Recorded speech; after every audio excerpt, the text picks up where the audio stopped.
Your manager tells you to prepare one PPT for a client, and you prepare the PPT and send it back to your manager. The manager sees the PPT, he doesn't like it, and give the same task to one of your colleagues. And your colleague creates a PPT and give it to your manager, and he is very happy.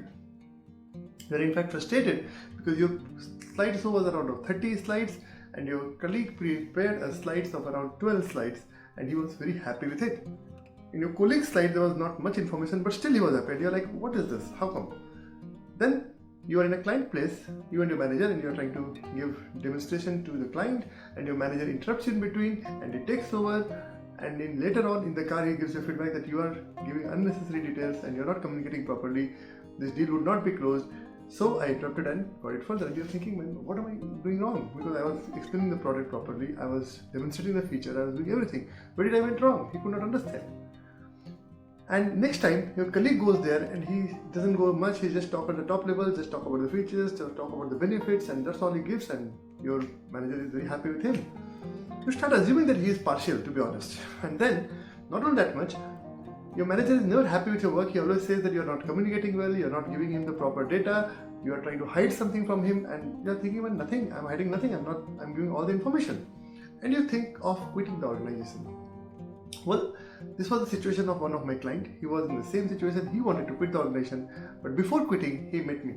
And I said, hold on, even if you quit the organization, the problem will still be the same, because it is not the manager's problem, it is your communication gap problem.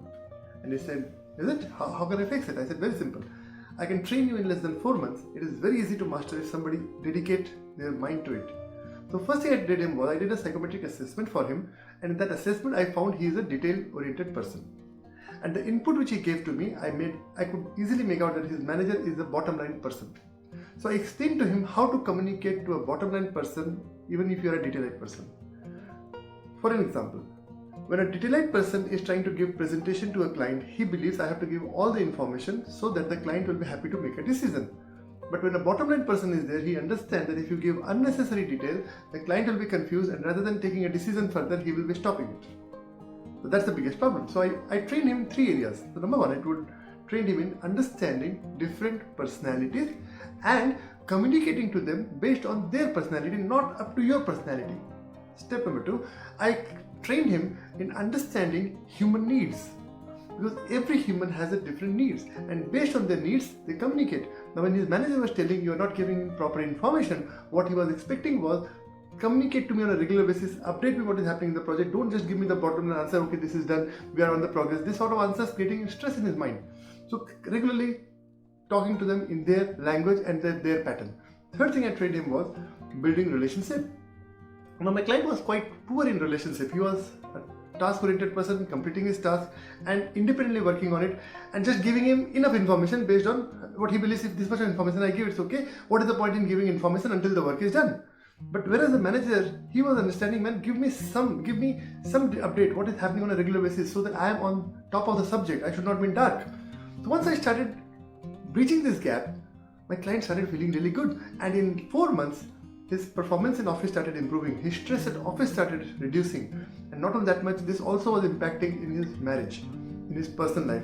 And when he started applying the same principle in marriage and in his personal life, it impacted a lot. It is actually a simple thing. Remember this, but when you do not know how to fix this, you will be in deep trouble. So if you are in a similar situation right now where you struggle to communicate, struggle to connect, struggle to inspire people, then let me tell you, this is learnable. In 4 months to 6 months, based on how much of time commitment you put, you can easily master it. But once you master it, the results will be amazing. So do not neglect it. This is a very powerful skill. Without this skill, all your hard work will not get the reward which you deserve. It's like a wrapper. You may have the best chocolate in the world. If the wrapper is dirty, people are not going to buy. So do not neglect your communication skill. Do not neglect your presentation skill. Do not neglect your relationship skill. All these other skills are important, but without these 3 skills, your worth in market will not be the way you want. So don't neglect it. If you are struggling, drop me a message. Let me help you out. Learn the skill.